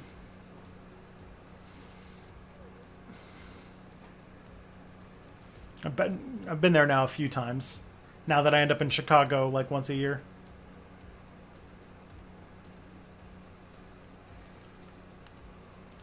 The best part is when you go to the museum and they have a incubator where you can see baby chicks coming out of their eggs. It's very cute. If you could make one change to a Paradox Interactive game, what would it be? Oh, man. There was a point where I was going to... if I were to make like one major change to a Paradox game, it would probably be a major rework of how technology functions in Europa Universalis 4. I still think, even though they have made some major changes, I would like to make like a sort of thing that has more creeping development of technology and the sort of like key invention system being less focused on Europe.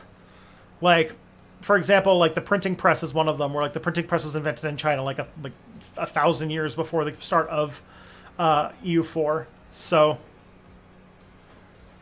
if I were to make a major change, it would be to EU4, and it would be a overhaul of the technology system that is that opens up more of a possible. Like the thing is, it's so all of the scripted stuff is so Europe focused that they have to make like they do like a bunch of stuff that's just hard coded in the game to make sure that Europe is the most technologically developed part of the world, which wasn't the case at the start date. And I feel like if they were more, if they had a more realistic technology spreading system, that it would lead to more interesting alternate histories and probably would would probably be more interesting than that. Do you think that science would probably like being tied more to like, money? Like if you had to pay money or something like that to make technology developments happen, that might make it more interesting. I don't know. Love what you do. Love what you stand for. Thanks for putting off my bad jokes too. No worries, Fallout 2 forever. Thank you for coming out.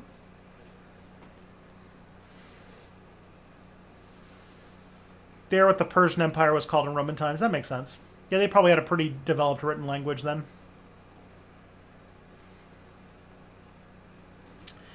Haven't caught your stream for what looks like an eternity. Just wants. Oh, I already answered that one. I already said that. Read that one. This is Echo Baz. Oh yeah, I remember you. Yeah, it has been a while. I haven't seen you in a bit.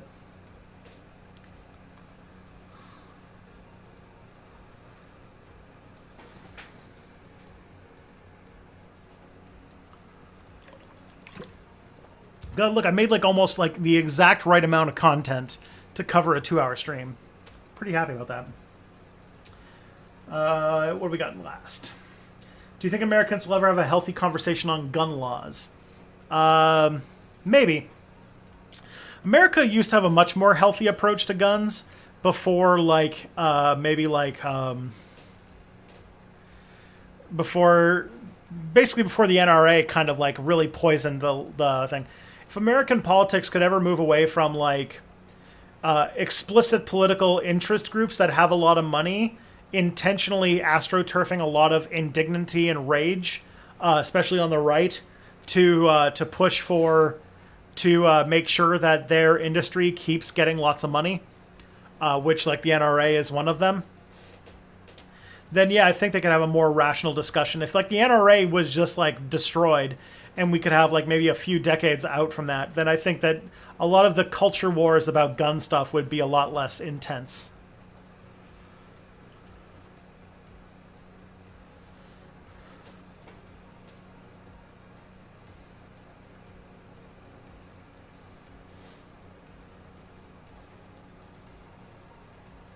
So that's where we're at. I heard the NRA was going bankrupt. What happened there? I don't know.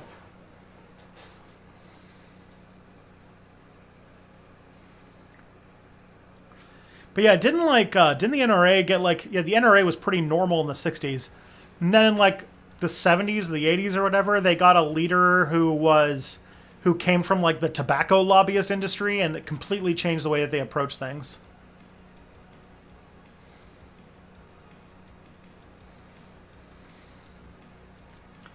But yeah, that was my notes for the day. So we've got a little bit of time left to kind of just vibe with the chat and wait for 9 o'clock. And then I have to take the garbage out because it's garbage day tomorrow.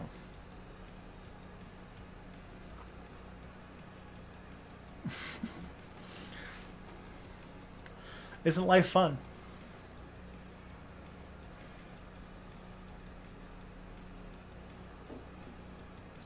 Yeah, somebody from the NRA freaked out the Black Panthers. Yeah, a lot of like the sort of histrionics about gun ownership has a lot to do with the trying to stoke fears against black people and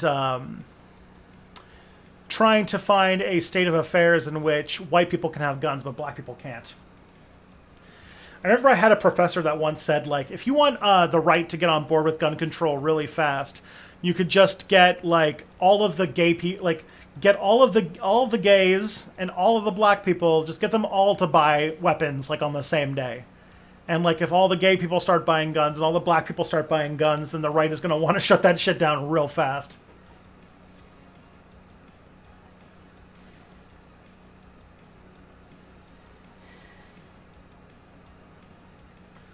Sister-in-law's parents have 2 stone elephants in their garden. They're made from a sculptor in India. If you were rich, would you feel comfortable doing that kind of thing? Getting a master artisan halfway around the world to create a work of art just so you can stick it in your own backyard? Yeah. I would love, like, what's it called? I'm glad that they paid an artist to make something cool like that. You know, maybe it's a little, like, oh, what's it called? Maybe it's a little bit of bad taste, but I actually don't. As long as the artist is paid, I don't care. I don't think that's a problem. People like elephants. People are allowed to like elephants.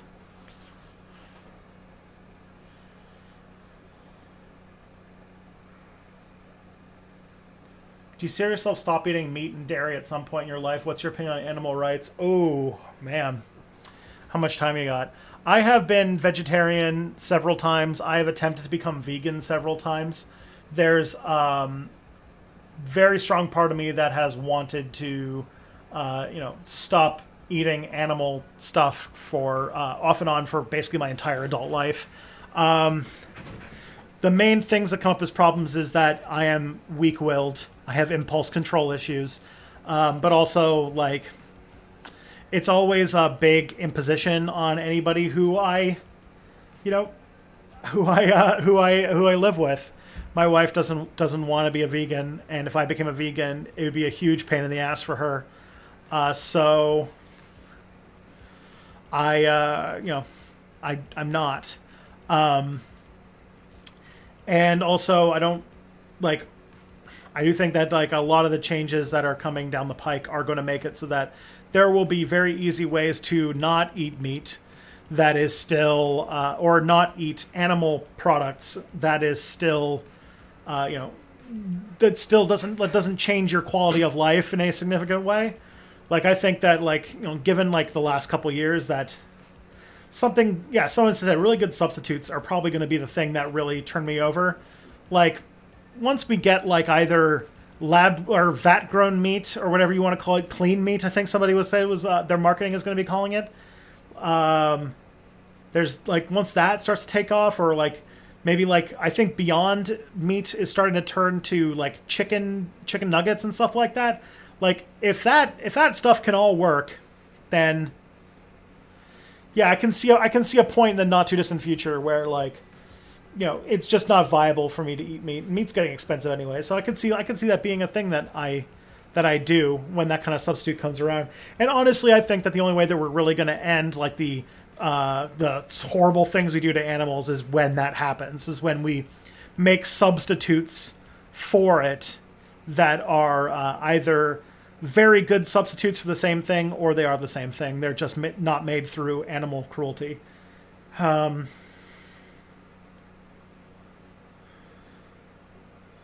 So that's a bit. I've had Beyond Meat before, and it's decent. I actually like it quite a bit. And I think that this is going to be a place we're going to go. In my mind, I'm not making that much of a difference by choosing or not choosing to eat meat, and we're hitting a point where a lot of the kind of like with a lot of like alternative energy and stuff like that, a lot of stuff is coming online in the not too distant future that's going to make a big dent in the animal farming industry, and I am all here for it, and I will be the first person to switch to Beyond Meat, and I'll be the first person to eat meat grown in a vat. That'll be like I will be excited for the day when we can make that change.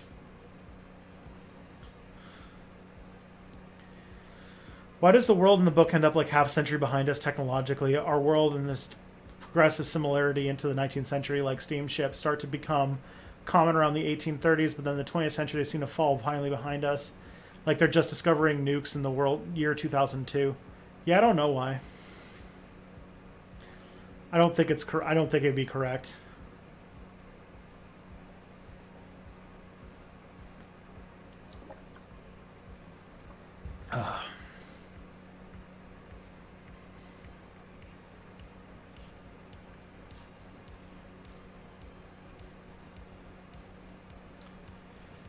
No problem, Baudrillard. It's a really good question. Because it is like in my mind, I do think that we are in a situation where, 100 years from now, they'll probably look back on our civilization and think like the things that we did to animals was like absolutely horrendous. They'll look back on it the same way that we look back on people who did like, the burning of witches and stuff like that. I honestly do think that our reckless short-sightedness when it came to energy consumption and like the way that we were so environmentally wasteful, that and the things we did to animals are going to be considered like what the fuck was wrong with the society.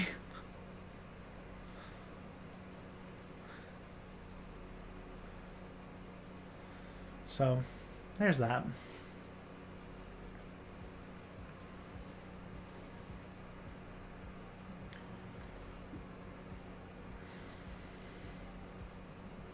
That assumes you won't be extinct. You know what? I don't think we'll be extinct in 100 years. I actually do have optimism that, that we will, whether or not, things are in a better or worse place than it is now. I think that there will be people. I think that we will have life for a long while yet. We're a very resilient and adaptable species. I'm not as much of a doomer.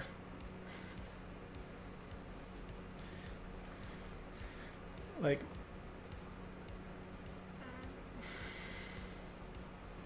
how soon do you think there will be multiple simultaneous major breadbasket crop failures given to the IPCC?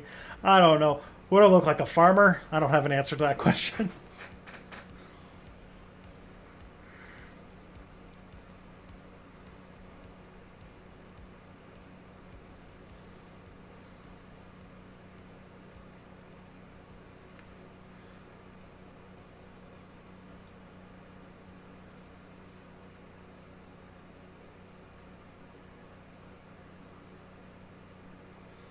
We'd have to destroy capitalism before we could do anything. I think that's true. I think that, although I think that capitalism is a kind of self-defeating economic ideology that is currently hitting a crisis point, and that, very quickly our capitalist societies are shutting off all avenues to peacefully transition away from capitalism as it hits more and more dire crises. And that's going to lead to definitely a major, breaking of the system, because I am of an ideology that I think that a lot that individuals don't actually matter all that much in the grand scheme of history, and that many times our political beliefs are built of us trying to we are very good at making excuses for for the situations that we're in. And a lot of times our economic ideology is based on legitimizing whatever situation that we are in at any given moment. And that we are more subject to forces greater than ourselves, forces of energy and economics and historical inertia and institutions that are more than a single, more than we can, kind of like a hyper object that we can't really consciously move in any meaningful way. And that in more ways, I think that political activism is about trying to make people's lives as good as they can be in the situation we're in. And in the long scheme of time, the forces of technology and automation and such like that are going to move us towards a society where inequality becomes not just impossible to enforce, but sort of redundant and altogether. And in the most part is we should not get in history's way. Hopefully that makes sense. It's kind of a weird way to approach history, and it's definitely overly redundant. But it's a thing that I'm learning, which is that going from 0 to 100 on a political ideology, I'm an anarchist, and I obviously dream of a society where we have no states and no capitalism, and we kind of just live in communal situations. I also know that that is an ideology that I can try and guide ourselves towards, but in the end of the day, I am one grain of sand in a fucking beach. And that I have, as a grain of sand, have no say on what the winds and the tides and the plate tectonics of our social reality are going to have to say. And so, but then when major changes happen, I will be the first to jump in and get involved. And so, in my mind, it's always because also these systems are made up of people, so I will exist. I have an ideology that is developed out of a sense of love and connection with others, and I will try to put as much of my beliefs about, I do my best to try and make what changes I can. Whether it is education with you guys online, whether it is, trying to get involved in my community, trying to build and trying to make the world a better place in whatever ways I can. And hopefully I can lay down a few bricks, of the cathedral that is the project of socialism. That I like a mason in the third year of the creation of a cathedral am building the bricks towards something that I will never see in my lifetime, but that my the people who come after me will be the ones who will complete it, and that's luckily I'm comfortable enough and I am privileged enough that kind of I can live with that. I can survive in these current contexts, so I try to do as much as I can for those that are struggling.